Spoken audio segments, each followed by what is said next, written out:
जी बिस्मिल्लाहिर्रहमानिर्रहीम। अस्सलाम वालेकुम स्टूडेंट्स, क्या हाल है आपका? खैरियत से हैं?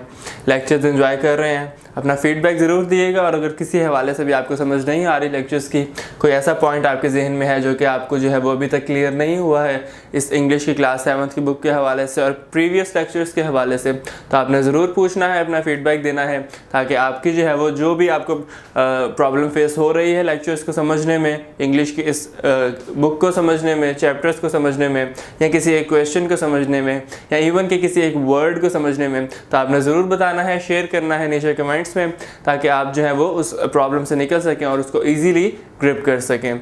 सो लास्ट लेक्चर में हमने क्या किया था? हमने लास्ट लेक्चर में हमारे पास एक नॉन पंक्चुएट पैराग्राफ गिवन था। हमने उसको क्या किया? पंक्चुएट किया। हमने पंक्चुएशन मार्क्स और different letters in different words को हमने कैपिटल करके क्या किया? हमने उसके हवाले से जो है वो उस पैराग्राफ को पंक्चुएट किया। आज के इस लेक्चर में हम क्या करने जा रहे हैं? आज के इस लेक्चर में हमने करना है अपना पार्ट नंबर बी। हमने ग्रामर का अपना पार्ट नंबर बी स्टार्ट करने जा रहे हैं। सो पार्ट नंबर बी क्या कहता है, मैं उसको पढ़ता हूँ, आपने उसको सुनना है गौर से। पार्ट नंबर बी है, use appropriate modal verbs given in brackets to fill in the blanks. Appropriate modal verbs हमें जो है वो यहाँ पर ब्रैकेट में गिवन है हर सेंटेंस से आगे। तो हमने क्या करना है, उनको जो है वो देखना है कि कौन सा फिट इन होता है उसके अंदर, कौन सा यूज़ होता है। हमने अपने सेकंड लास्ट लेक्चर में बिल्कुल उसको मॉडल वर्ब्स को देखा भी था, सीखा भी था कि वो कैसे होते हैं, कौन से किस तरह से यूज़ होते हैं। तो हमने अब क्या करना है, उनकी एक्सरसाइज करनी है। तो आइए इसको स्टार्ट करते हैं। बी हमारा ये पार्ट है ग्रामर का। जी, तो मैं फर्स्ट पढ़ रहा हूँ। फर्स्ट है, his opinion dash be true. His opinion dash be true. अब यहाँ पर कुड या माइट में से एक हमने चूज़ करना है। सो कुड या माइट में से, तो we will choose might. Might क्यों हमने चूज़ किया? बिकॉज हमने, अगर हम पीछे देखें तो पॉसिबिलिटी के हवाले से माइट का वर्ड यूज़ होता है कि हो सकता है, हो सकता है, पॉसिबल है। तो it is possible his opinion might be true. तो पॉसिबिलिटी का जहाँ पर वो आ जाए फैक्टर, तो हम क्या यूज़ करेंगे? हम माइट का वर्ड यूज़ करेंगे। सो द फर्स्ट ब्लैंक का आंसर है माइट। ठीक है, फर्स्ट ब्लैंक का क्या आंसर है? Might. Second one, the girl dash right an essay, can और मे। The girl can write an essay or, या फिर the girl may write an essay. So may जो है हमने देखा था कि दुआ के लिए होता है या फिर पॉसिबिलिटी के लिए होता है। तो यहाँ पर क्या होगा कि गर्ल ऐसे लिख सकती है। So can, the girl can write an essay। ठीक है, कि लड़की जो है वो ऐसे लिख सकती है। सो सेकेंड हमारे पास क्या ऑप्शन आएगी? Can. Third one, you dash attend the class regularly. You dash attend the class regularly, must या फिर may। तो यहाँ पर क्या होगा? ज़रूर के हवाले से बात हो रही है सेंटेंस में कि तुम्हें ज़रूर क्लास जो है वो अटेंड करनी चाहिए। सो ज़रूर के लिए must। ठीक है, ज़रूर के लिए क्या हमारे पास आया? must। नंबर 4, यानी तुम्हें ज़रूर क्लास जो है वो अटेंड करनी चाहिए। नंबर 4 है हमारे पास, we dash to work for our country. We used to work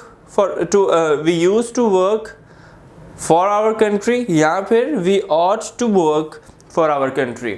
अब यूज़ टू या ऑट टू में से हमने एक चीज़ सेलेक्ट करनी है, हमने एक वर्ड सेलेक्ट करना है। तो हम सेलेक्ट करेंगे ought to.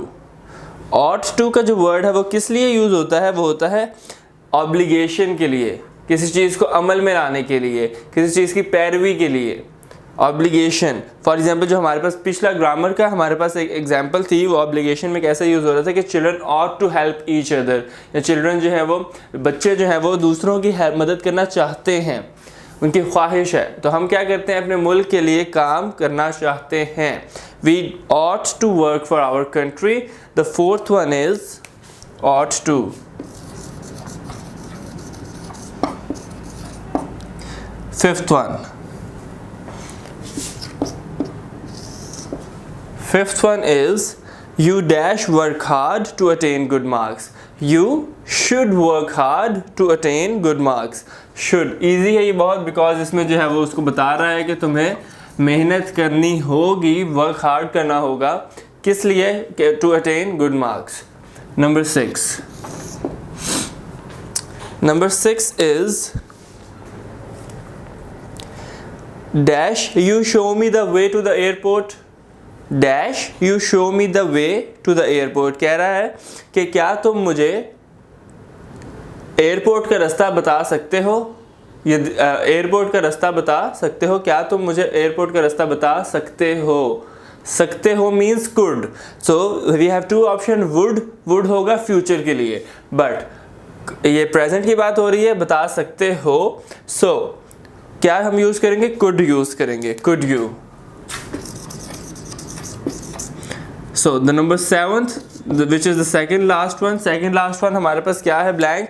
You dash be punished for this. तुम्हें इस चीज़ की सज़ा मिलेगी. You dash be punished. You shall और यू शुड.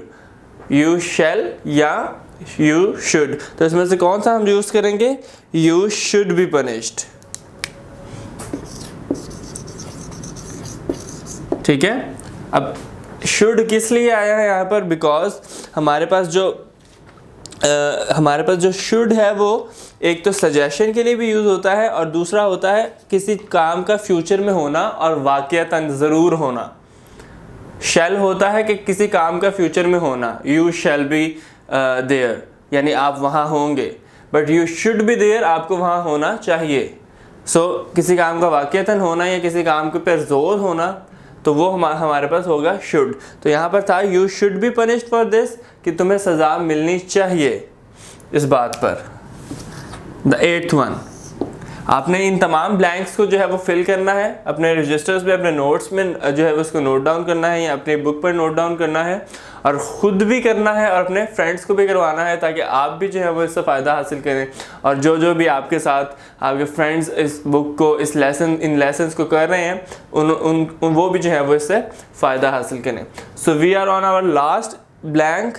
लास्ट ब्लैंक क्या है हमारी लास्ट ब्लैंक है dash you like another cup of tea. Dash you like another cup of tea. वो क्या है हमारे पास? 2 options, should and would. Should और वुड. शुड मैंने आपको भी पिछले उसमें सेंटेंस के हवाले से एलैबोरेट किया, बताया कि शुड कहाँ पर यूज़ होगा? किसी काम का ज़रूर होना. तो यहाँ पे लाइकनेस की बात आ रही है. लाइक किया जा भी सकता है, नहीं भी किया जा सकता. Dash you like another cup of tea. वो पूछ रहे हैं क्या आपको जो है वो एक और चाय की कप जो है वो पेश की जाए, आप पसंद करेंगे एक और चाय का कप? तो वुड का ऑप्शन हम चूज़ करेंगे. वुड. ठीक है. वुड का ऑप्शन हम चूज करेंगे कि would you like to have another cup of tea. ठीक है. तो ये हमारे पास क्या था? हमारे पास मॉडल वर्ब्स का यूज़. हमने देखा कि मॉडल वर्ब्स हमने किस तरह किन सिनेरियोज में अलग अलग यूज़ किए हैं. सो आपने क्या करना है? इसको ग्रिप कर लेना है. नेक्स्ट लेक्चर तक जो है वो हम जो है वो इसी लेक्चर को जो है वो यहाँ पर वाइंड अप करते हैं. हमने जो है वो सीखा मॉडल वर्ब्स का यूज़. आपने क्या करना है? इसको अच्छे से ग्रिप कर लेना है. हम अब नेक्स्ट लेक्चर में क्या करेंगे? हमारे जो है वो राइटिंग स्किल्स का सेक्शन, जो कि एज़ यूजुअल हर चैप्टर के एंड पर होता है, लास्ट पर होता है, तो हमने उसको जो है वो कवर करना है. हम जो है वो मिलते हैं आपसे नेक्स्ट लेक्चर में. तब तक आपने इस लेक्चर को अच्छे से ग्रिप कर लेना है, समझ लेना है और इसकी प्रैक्टिस कर लेनी है. तो हम मिलते हैं नेक्स्ट लेक्चर में. अल्लाह हाफिज़.